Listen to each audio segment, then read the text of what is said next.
anehnya dengan mengupload meme, padahal mobilnya meme itu sudah dari 2000 apa ya, akhir tahun kemarin ya, tapi baru dikirim bulan 1 dan kalau sekarang kan dipikir Mei ya. Banyak orang mengira bahwa itu adalah anak masih baru punya mobil, baru pertama kali punya mobil, pamer lah ini toh.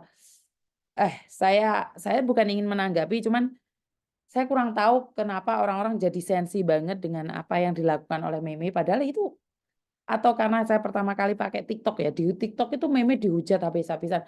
Bahkan ada yang nanyain apakah meme itu anak saya atau anaknya Pak Tony. Saya kurang tahu ya, dulu meme itu waktu SD-nya dibully habis-habisan oleh temannya karena dia putih. Dia ditanyain bahwa dia itu bukan orang lokal. Bahkan meme sempat dijuluki anak haram, bahkan meme itu sampai hampir bunuh diri, Mbak. Tangannya itu dikerat-kerat. Itu waktu SD. Dan saat dia dewasa, akhirnya sekarang ini banyak orang yang menanyakan, apakah bapaknya dia itu bukan Pak Tony? Halo? Apakah bapaknya Meme itu bukan Pak Tony? Apakah saya menikah dengan orang Indonesia? Apakah itu anak haram? Atau itu anak buangan? Atau anak... memori saya jadi teringat kemarin. Oke. Jadi memori saya baru teringat kemarin. Ambruk. Baru kemarin tuh ada beberapa orang yang menanyakan seperti itu. Saya kurang tahu nih, saya sampai menemani Meme ke Jakarta ini. Jadi ada yang menanyakan ya kalau di TikTok sama di Facebook mungkin banyak orang baru ya. Banyak orang baru belum mengenali saya. Itu kata-katanya wow banget loh Mbak. Nanyain apakah Meme itu anak haram atau Meme itu bukan sama Pak Tony atau Meme itu saya cuman apa sih yang ingin diketahui oleh para netizen itu? Ya saya paham sih banyak orang baru tidak mengenali saya. Bahkan ada yang bilang Meme itu keturunan dari Dajjal. Sampai saya ngomong kayak gitu ya Tuhan. Sampai segitunya kalian ngomong. Aduh, saya kaget banget. Apakah dengan mengatakan seperti itu, seandainya nih saya akui nih di depan kalian, Meme itu anak haram. Meme itu benar anak Dajjal seperti yang kalian katakan. Dan itu berakibat fatal pada anak saya. Apakah kalian merasa bangga? Oke, saya bilang, Meme bukan anak saya. Kalian senang. Atau saya ngomong, Meme bukan anaknya Pak Tony. Apakah itu tujuan kalian? Jika kalian tahu itu bukan anaknya saya, terus apa yang ingin kalian ungkapkan? Aduh, saya sampai saya bilang, iya Mbak itu anak saya sama jenderal. Ya Tuhan. Ini pernah kejadian, kalau nggak salah beberapa tahun yang lalu, itu terjadi pada Thomas. Dan Thomas itu yang menanyakan bos saya sendiri, yang punya perusahaan. Tahu nggak apa yang terjadi pada Thomas? Thomas itu disuruh sama bos saya, ditanyakan sama bos saya, kamu tanya sama mamimu akte lahirmu. Akte lahirmu itu kamu, saya rasa kamu itu bukan anaknya Yuni. Terus anak saya kan pulang nanya, Mami ya, boleh nggak melihat akteku? Aku nanya, kenapa kamu tiba-tiba minta aktemu sayang? Ya karena ada yang nanyain bahwa aku bukan anakmu. Terus aku nanya sama Thomas, seandainya kamu bukan anakku, apakah kamu akan meninggalkanku? Terus Thomas bilang, enggak Mami. Seandainya kamu anakku, apakah kamu tidak boleh aku marahi? Jadi memang banyak orang-orang yang tidak mengenali saya nggak menyalahkan kalian. Cuman pertanyaan saya ini, apakah kalian tuh bangga dengan menanyakan sesuatu, terus orang tersebut akan mikir yang aneh-aneh? Kalian paham nggak sih maksud saya? Kalaupun itu adalah bukan anak saya, kalaupun Meme sama Koko Thomas bukan anak saya, setidaknya saya membiayai mereka hidup, saya memberikan nafkah sama dia, sementara orang tua kandungnya tidak memberikan nafkah. Apakah saya tidak pantas dianggap orang tuanya?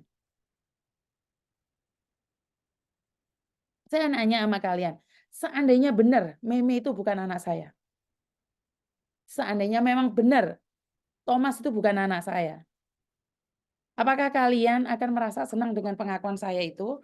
Apakah kalian merasa bangga? Pak? Saya nggak marah loh, saya nggak marah, nggak apa-apa. Karena sebelum ada di media sosial ini, sebelum ada di media sosial di tahun 2018, waktu Mas Andrew datang ke saya meminta saya untuk Untuk buat podcast itu saya dulu nggak mau, Mbak. Karena saya takut privasi keluarga saya itu diurusin. Karena keluarga saya yang di Hong Kong itu anti media sosial. Bener nggak? Jadi gini loh teman-teman, kalian punya sakit hati, kalian punya luka, kalian punya kecewa sama orang lain. Tapi nggak perlu kan kalian menanyakan apakah itu benar anak saya atau bukan. Ini adalah penjelasan saja ya. Karena saya takutnya nih, kalau kebiasaan kalian ingin tahu privasi orang terlalu dalam, takutnya suatu saat kalian sendiri bermasalah dengan orang lain. Ngerti nggak maksud saya? Bisa terjawab ya pertanyaan itu ya. Jadi saya cuman pingin bilang, eee, kalau kalian ingin membutuhkan jawaban, apa deh kalian maunya? Jadi buat teman-teman nih yang mengatakan bahwa Meme itu anak haram, Meme itu anak dajjal, mmm, janganlah, jangan, jangan kayak gitu. Kalaupun Meme anaknya dajjal, itu ya dia pengen jadi orang baik boleh nggak? Apakah anak dajjal itu tidak boleh bahagia? Kalaupun Meme itu anak haram, apakah kalian ingin melihat bahwa dia itu jatuh? Hah? Jangan noh, nggak boleh ya. Dan kalaupun Koko Thomas bukan anak saya, kalian jangan menghakimi. Saya sudah membesarkan mereka. Hah? Kenapa sih? Kan nggak boleh toh. Jadi saya terlalu banyak nih ngurusin orang lain. Bener, saya terlalu banyak membongkar sindikat.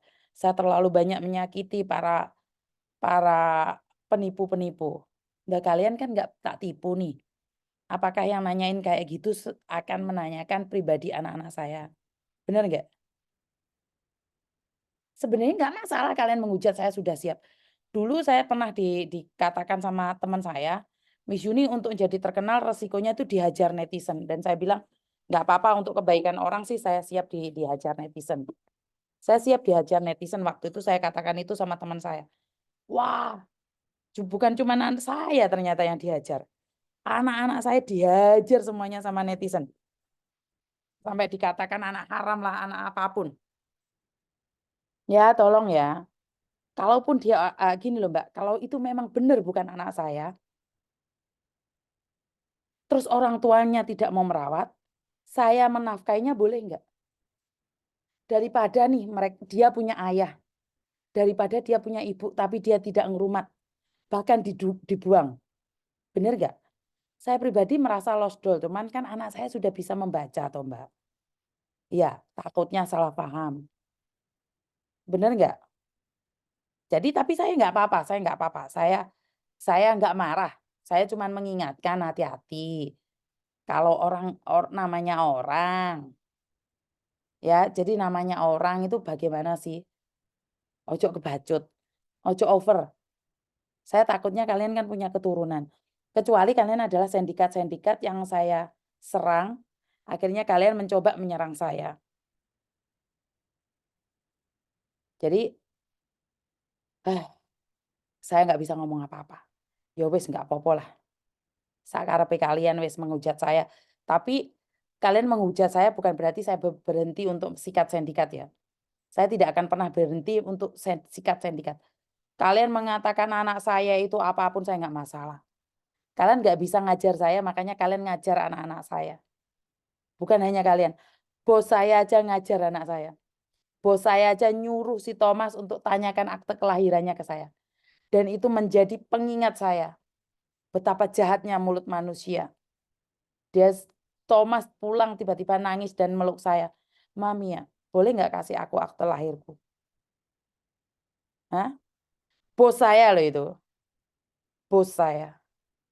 Ngomong sama anak saya secara pribadi, nyuruh nanyain aktenya. Jadi kalau hari ini netizen julid menghina saya, bahwa Meme bukan anak saya, ataupun anak haram, ataupun anak dajjal, itu waduh saya sudah nggak apa-apa wis. Kan saya nggak kenal sampean. Wong bos saya sendiri aja pernah menjatuhkan segitunya kok. Jadi mereka tidak menanyakan apa yang saya lakukan, apa yang bisa saya bantu buat orang lain, tapi mereka lebih apa ya, lebih ke personal ya, ke personal saya. Apakah Miss Juni itu pernah menikah sama orang Indonesia? Pernah, Mbak. Saya pernah menikah dengan orang Indonesia. Saya pernah menikah dengan orang Tangerang. Dia menghabiskan harta saya, bahkan saya dihina, dimaki-maki. Masih ada rekamannya, Mbak. Masih ada rekamannya mereka menghina saya. Masih ada. Saya pernah menikah dengan orang Tangerang, Jakarta. Tapi dia mencintai pembantu saya. Di Makau mereka pakai baju couple, mereka bercinta. Bahkan salah satu tempat keagamaan itu pun menjatuhkan saya habis-habisan. Karena itu saya tidak percaya dengan orang. Tapi saya tidak pernah membenci orang tersebut. Jadi kalau kalian nanya pernah di tahun berapa ya saya menikah sama orang Tangerang, nggak tahu saya tahun berapa. Saya beliin semua rumahnya. Kenapa sih saya tahu banget kalau perempuan itu jatuh cinta dengan segalanya. Dengan uang-uangnya juga diberikan. Nah itulah kelemahan wanita. Saya pernah merasakan kenapa saya tahu banget. Jadi buat teman-teman, boleh kalian menghina saya. Tapi jangan menghina keturunan saya. Walaupun dia anak dajjal, anak haram. Dan ada tetangga saya ataupun teman saya sekolah, teman saya SD, SMP, SMA. Itu tiba-tiba muncul komen dan menyakiti saya. Sepertinya mereka tidak terima dengan keberhasilan saya bisa membantu orang lain. Sepertinya tetangga, teman, dan saudara-saudara saya itu tidak suka saya bisa membantu banyak orang. Aneh kan? Tapi saya nggak akan membahasnya di sini. Saya cuma mengingatkan, apakah saya pernah mengambil suami kalian? Apakah saya pernah menipu kalian? Apakah pernah saya meminjam uang kalian sehingga kalian menghina saya seperti itu?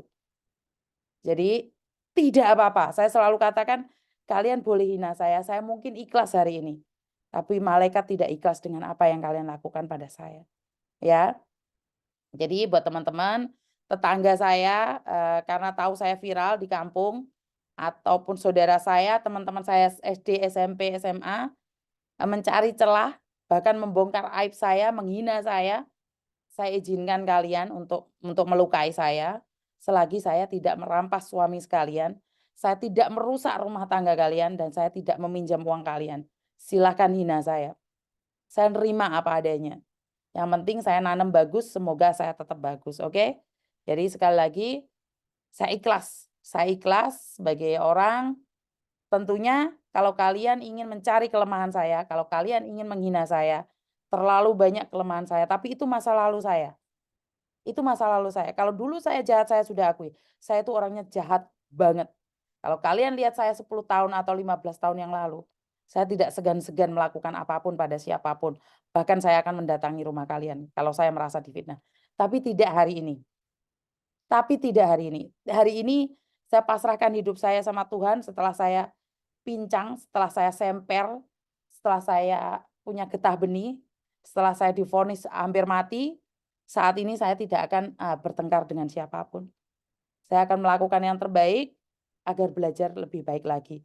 Jadi kalau buat teman-teman, saudara saya, teman sekolah saya, tetangga saya, ingin membongkar aib saya, ingin menghina saya persilahkan.